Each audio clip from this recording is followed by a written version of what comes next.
ഇന്നൊരു salmon fry ആണ് ഉണ്ടാക്കുന്നത്. കുറേ നാളായിട്ട് സാൽമൺ ഒന്ന് ട്രൈ ചെയ്യണമെന്ന് വിചാരിച്ചു. സാൽമണിൻ്റെ നമ്മൾ പുരട്ടി വെച്ചാലും അതിൻ്റെ ഉള്ളിൽ മസാല പിടിക്കാത്ത പോലെ എനിക്ക് തോന്നുന്നുണ്ട്. അതുകൊണ്ട് ഞാൻ അങ്ങനെ സാൽമൺ വാങ്ങിക്കാറില്ല. പക്ഷേ അതിൽ കുറേ സാൽമൺ ലവേഴ്സ് ഉണ്ട്.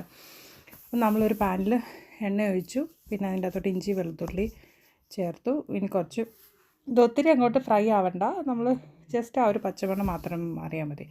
അപ്പം 1 സ്പൂൺ മല്ലിപ്പൊടി, ഒരു 1/4 സ്പൂൺ മഞ്ഞൾപ്പൊടി, പിന്നെ 1 സ്പൂൺ മുളക് പൊടി, അത് കാശ്മീരി ചില്ലിയാണ്.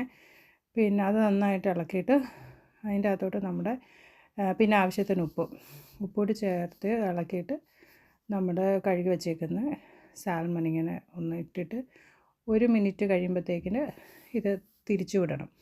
തിരിച്ചു വിട്ട് 2 സൈഡിലപ്പം മസാലയാവുമല്ലോ, എന്നിട്ടത് ഫ്രൈ ചെയ്യണം. സാൽമൺ പെട്ടെന്ന് ഫ്രൈ ആകും.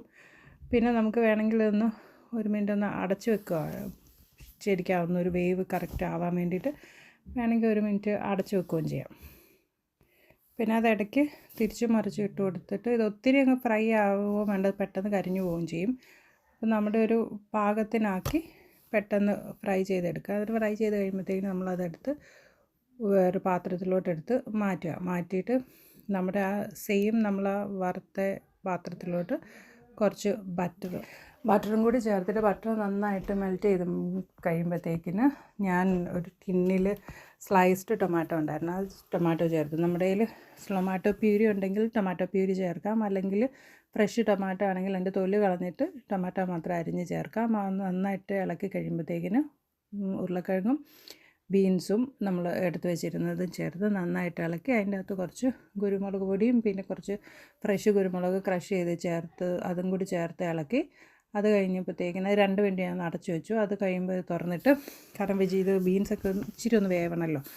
അത് കഴിയുമ്പോഴത്തേക്കിന് നമ്മൾ കോക്കനട്ട് ടിന്നിൽ ഉണ്ടായിരുന്നു. അപ്പോൾ അത് നമ്മൾ ടിന്നിൽ വാങ്ങിക്കുമ്പോഴത്തേക്കിന് വെള്ളം താഴെ, അതിൻ്റെ മേളിൽ ഈ കോക്കനട്ട് ക്രീം മാത്രം ഇങ്ങനെ പിടിച്ചിരിക്കുമല്ലോ, ആ ക്രീം മാത്രമേ ചേർത്തുള്ളൂ. ഇപ്പം നമ്മുടെ കയ്യിൽ ഫ്രഷ് കോക്കനട്ട് ആണെങ്കിൽ നമ്മൾ തേങ്ങ അരയ്ക്കുമ്പോഴത്തേക്കിന് ഫസ്റ്റ് ഫുൾ ക്രീമായിട്ടുള്ള ഫ്രഷ് 1-ാം പാലെന്ന് പറയത്തില്ലേ, അത് ചേർത്താൽ മതി. അല്ലെങ്കിൽ നമ്മുടെ ഫ്രഷ് ക്രീം ബോട്ടിലിൽ മേടിക്കാൻ കിട്ടുമല്ലോ, ആ ക്രീമാണെങ്കിലും അതാണെങ്കിലും ചേർത്താൽ മതി. ഇതെല്ലാം കൂടി നന്നായിട്ടൊന്ന് ഇളക്കി മിക്സാക്കി കഴിയുമ്പോഴത്തേക്കിന് ഒരു 2 മിനിറ്റ് ഇതുപോലെ ഇതൊന്ന് അടച്ചു വെച്ചിട്ട് ഇത് ഒന്ന് എല്ലാം കൂടി ഒന്ന് സിങ്കാവാൻ വേണ്ടിയിട്ടാണ് കേട്ടോ.